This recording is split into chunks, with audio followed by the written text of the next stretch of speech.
Well, hello and welcome to this edition of Under the Umbrella. I'm WDTN Plus meteorologist Melissa Barrington, and this is going to be a two-part series that we are going to be covering. We're talking to the Miami Conservancy District, and today we are going to first focus on this episode on the Great Flood of 1913.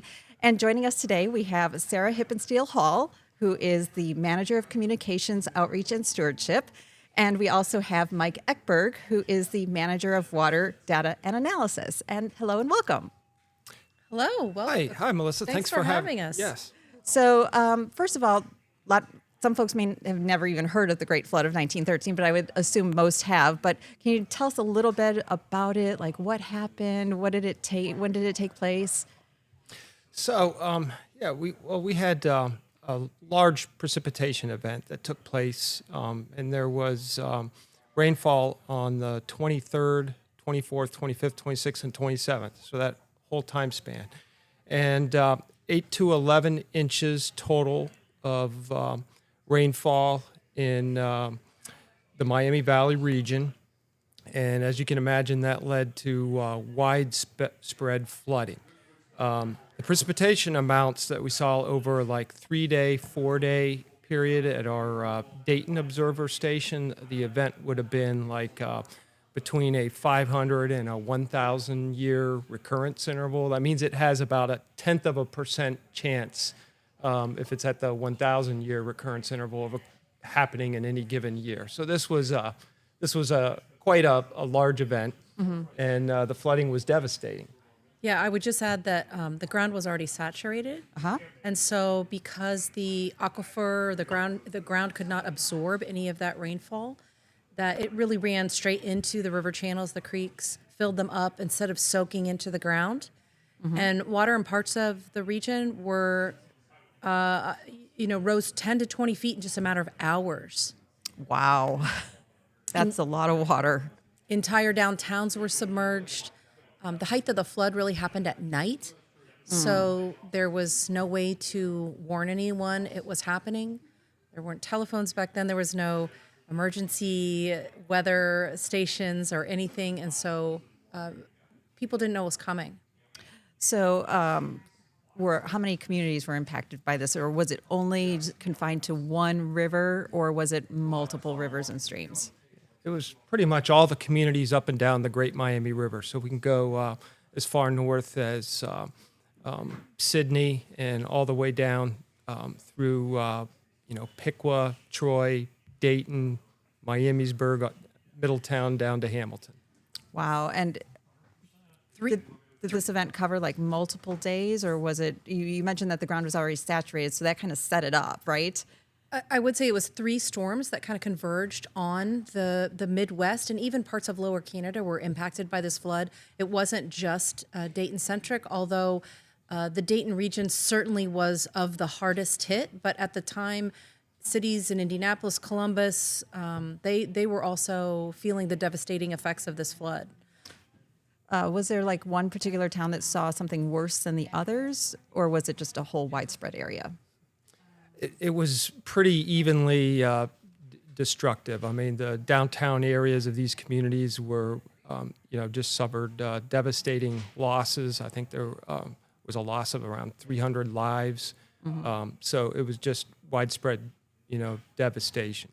And was there snow on the ground too? Were we dealing with snowmelt with this situation, or was it just rain? I looked at we actually have some weather records going back to that time. I looked at the Dayton observer station, and no, the temperatures look like any snow probably would have melted prior to this event occurring.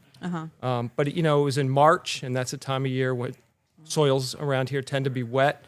Your evapotranspiration, a fancy word for evaporation, and plant uptake is low. So the amount of rain that's coming down is not being taken up by plants or evaporated back into the atmosphere. So most of the rain that fell became runoff. Okay. So was there any protection from flooding up to this point for this area? So there had been levee systems built and rebuilt. They were rudimentary. and they were not regionally focused. So Dayton, for example, had been building and rebuilding levees. Every time they had a destructive flood, they would rebuild again. In fact, some of the stories that I've heard is that the equipment to rebuild the levees from the last flood was sitting in the channel and was washed away when 1913 hit the communities. So these fragmented levee systems that they had been building were not helping to protect them from the flood. Some of the statistics that I've heard are over 130,000 people were displaced after this devastation. Yeah, the efforts were kind of piecemeal, each community kind of on their own, and didn't have any kind of a coordinated, comprehensive flood protection system in place at that time. And how long did it take for the community to recover from this flood? It took years to recover, and it was really the business people who led the charge to help to rebuild the communities. They lost everything, and because these cities were focused around the river corridor, because that's how they got water for their industries. They used it for transportation. They used it to flush away their waste at the time. So the population centers were right on the riverfronts, and so that's why they were so devastated. So today, can folks go and see any of where the watermarks are, or can you tell like what buildings were rebuilt because of this flood? Are there still any remnants of that? Lots of places. So one of the best examples of that is you can go into the Victoria Theater. The Victoria was in the same place. A lot of these buildings were built with very large,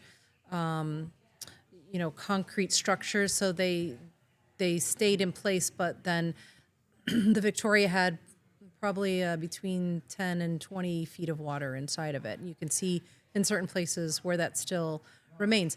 The cities along the riverfronts from Troy, Piqua, Miamisburg, Hamilton, Dayton, just to name a few, we have worked with them to install flood markers on a lot of the street lamps.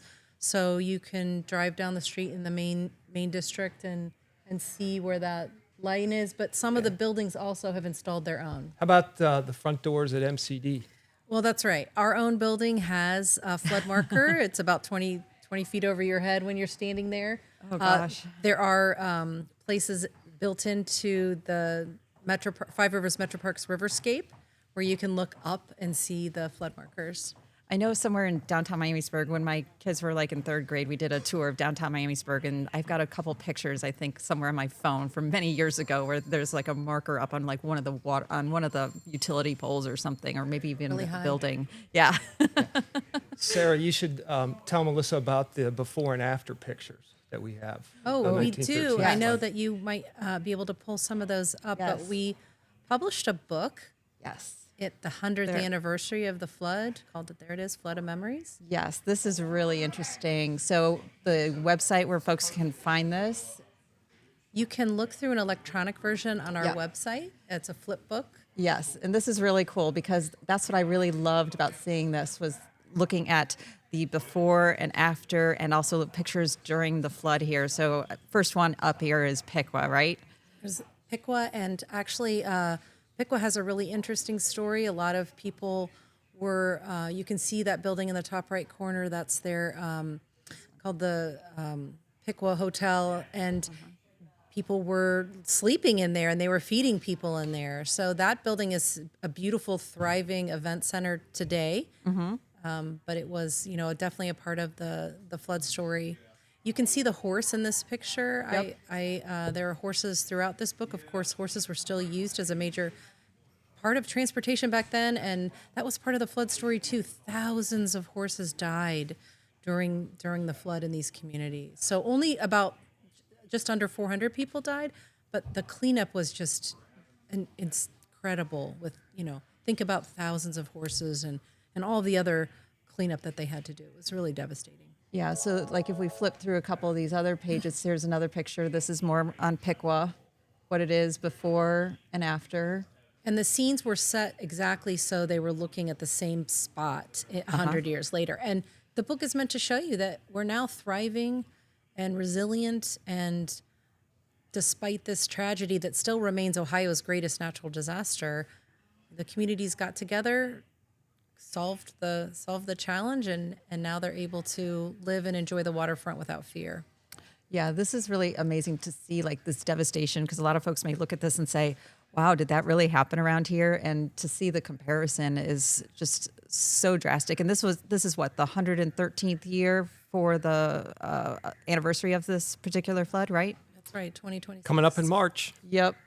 So the anniversary is over the Easter weekend. Well, it was Easter weekend in 1913. Oh, And so that's part of the story that we tell is, it's Easter weekend. It began to rain. oh yes. Okay.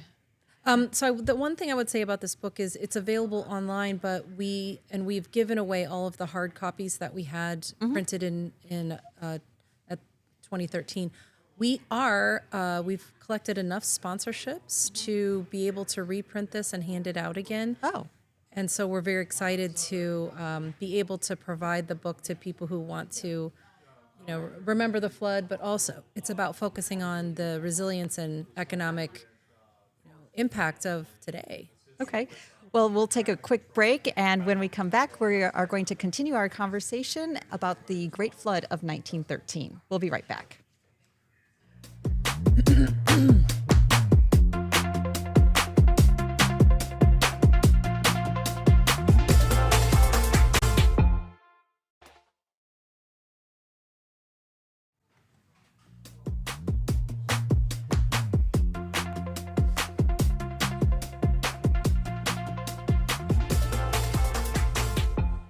Well, hello and welcome back to this edition of Under the Umbrella. Today we are talking with folks from the Miami Conservancy District here in Dayton, Ohio. And the reason why the Conservancy even started was because of this great flood of 1913.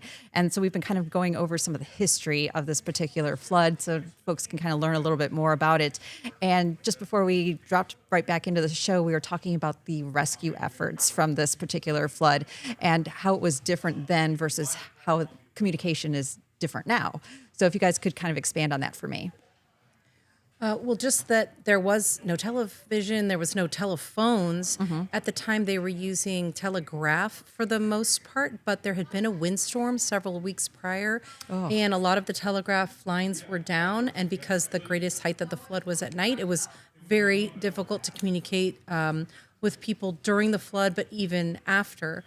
And the entire infrastructure had collapsed, roads, bridges. There were, no way to get ill people to the hospital. There was no way to feed people. And so companies like National Cash Register and the University of Dayton, they jumped into action. They helped clothe people, helped places for them to sleep. They fed people. NCR even created, like a mini hospital and helped really kick off the cleanup immediately. So folks here were trapped then probably for days, if not weeks, I assume. One of the slogans that came out of the Great Flood was, "Remember the promises that you made in the attic." So people were literally trapped in their top floors of their house while the floodwaters were at sometimes 20 feet. Because they couldn't get out, they had nowhere to go, and so they were up there saying, if I just get out of here, I promise I'll be a better person, or whatever their promise was. So the slogan for fundraising a solution was, "Remember those promises you made in the attic," when people were panicked and thought they were going to die. Another kind of interesting thing is the National Cash Register, the manufacturing building there, was put into service making boats. And they were actually making wooden boats that they used then to go out and rescue people who were trapped in various places. How long did it take for the floodwaters to recede? Do we know roughly? Because a lot of times floodwaters, they come and then they're like gone, and you almost don't even know that they existed. Like in Texas this past year, like that stuff that happened, it came in so fast and then it was gone. Yeah, in a watershed the size of the Great Miami, the recession occurs fairly rapidly, and water probably would have returned back. We don't have stream gauges going records going back that far, but probably would have returned to near normal conditions within 4 or 5 days. So like I was kind of looking around at like weather records, and if anyone wants to figure out how to find weather records, you can always go to my Under the Umbrella episode 32. That's where you can figure out how to pull these weather records up. But I was amazed to find that there's weather records that go back to 1913, and you can go and look at like Piqua. You can pull up the month of March for 1913, they had 12.43 inches of rain, according to this gauge. Now, of course, it does vary place to place, right? So Dayton area, it says here 8.89 inches, which actually is still the record to this date for the wettest March ever. But whenever you get into these types of situations, you start seeing rain in certain areas, but we don't always get all those rain measurements. So can you kind of explain how this works, like when we get these big events?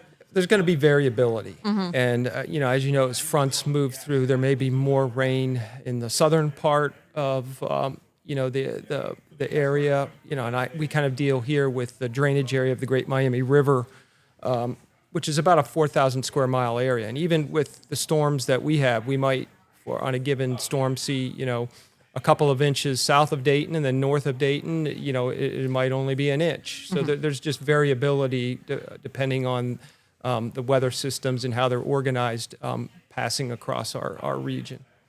So when we take a look here, like I was looking just for comparison. So there was 1897, there was 8.4 inches of precipitation.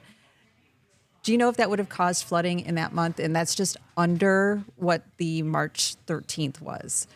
1913, I should say. Yeah, well, it would depend on how it was distributed. But if you get, in our area, if you get, at that time of year, more than 2 inches in a 24-hour period, you're going to have probably some level of flooding. Streams going over their banks. So the Conservancy District was developed because of this flood, right? So it's been tested multiple times since then, right? Yeah, our system has, anytime it stores water behind one of the dams, it's preventing downstream flooding. And our system has recorded over 2,000 storage events since it was completed in 1922. That's a lot. That's a lot. Now, by a storage event, I mean the dam begins to hold back water, and then the water is released. So if we have a big rain event here, MCD has 5 dams that protect areas downstream from flooding. If all 5 dams go into storage and out, that would be 5 storage events at the same time. Okay, and so that would mean that the storage areas are going to go into flood, or is that what that means? So what's going to happen is the area behind the dam is going to hold water, and we're going to temporarily have a lake behind the dam. Right. And that dam kind of acts as a pressure relief valve, okay? It's only going to let enough water come out, flow through the dam, that the downstream areas where we have levees and channels, that the channel can safely convey that water and let it pass through without causing any flooding. It's pretty amazing that this system has lasted 113 years. It was built to be here forever. So they wanted to create a solution where they never had to worry about this devastation again. It was so traumatizing and completely destructive to these communities that the region worked together, that the local leaders banded together from all of the different cities to create a solution that they could rely on and go about their day with no fear. So they meant it to be here, really in perpetuity. Now, that does not mean that it does not need a lot of care and, maintenance, but it was meant to be as stronger than anything they'd ever thought of before that. And in fact, it was designed to hold the 1913 flood amount plus 40%. So that's been tested, right?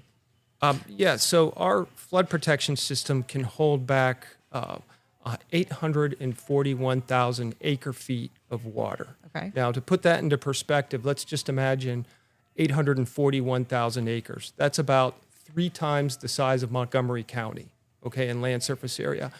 our dams would hold enough water at their capacity to cover that entire area 1 foot depth in water.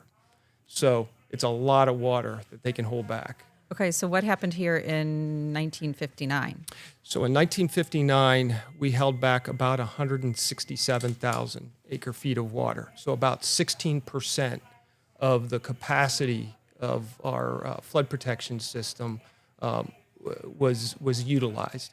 That tells you we still have a lot of capacity. Yeah. In some ways, our system hasn't really been put to a major test yet. We haven't been, none of our dams have been over 30% of their capacity yet. So since the 1913 flood, have we had one of those? What was that one considered? Was it considered a 1,000-year event or a 500-year event? Do you know? So it would probably be somewhere on the order of a 1% chance, a 1,000-year event. And we've not seen that since. So since then, 1959 is the largest event we've had. It Okay. would be about a 1% or a 100-year event.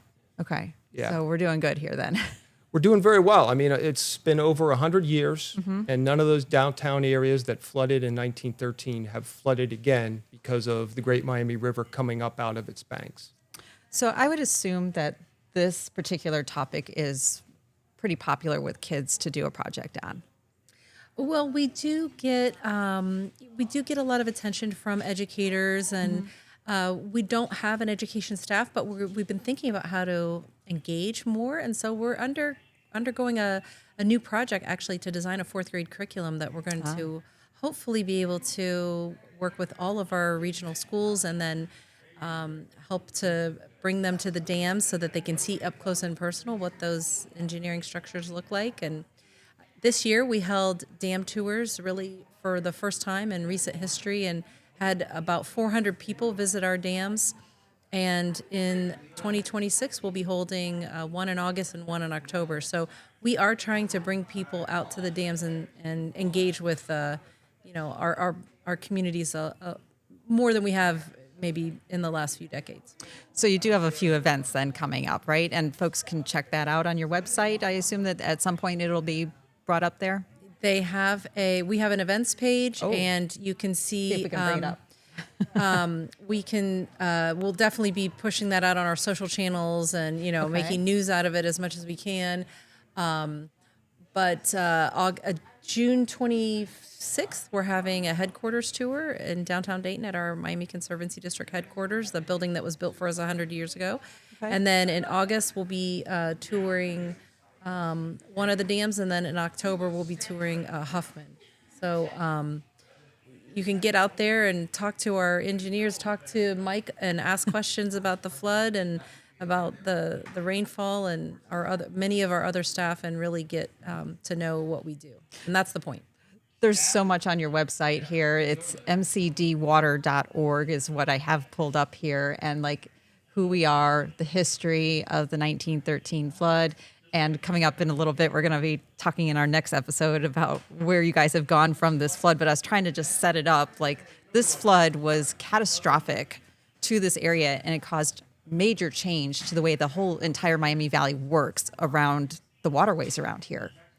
And you can kind of, if you want to kind of think about how those people were feeling back in 1913, we just watched the devastation in Asheville and in North Carolina, and how cut off they were. It took 5 months for them to put the highway back, and how many people's homes and businesses were just wiped away, and let alone tragedies of lost life. So though that is how this region was feeling, and why they put a solution together to make sure they never had to go through that again. Yeah, it's a really neat story, and to think about trying to do that in today's, environment and everything, it was a remarkable achievement. Yeah, and to think that still folks in Asheville were almost in a similar situation of what folks here were like 100 years ago, that's still kind of going on today. Not everyone could get communication. That's really interesting. They had a flood in 1916. Wow. And they didn't learn like folks here did. I don't know what they did or not. I just know that they had another one. So I think I feel like this region really knew what they were doing when they put this solution together. Well, thank you both very much for joining me today on Under the Umbrella. And we are going to have another episode with the Miami Conservancy District, and we will have more on that on the next episode. Until next time, and when that episode comes up, thank you for joining us. We'll talk to you soon.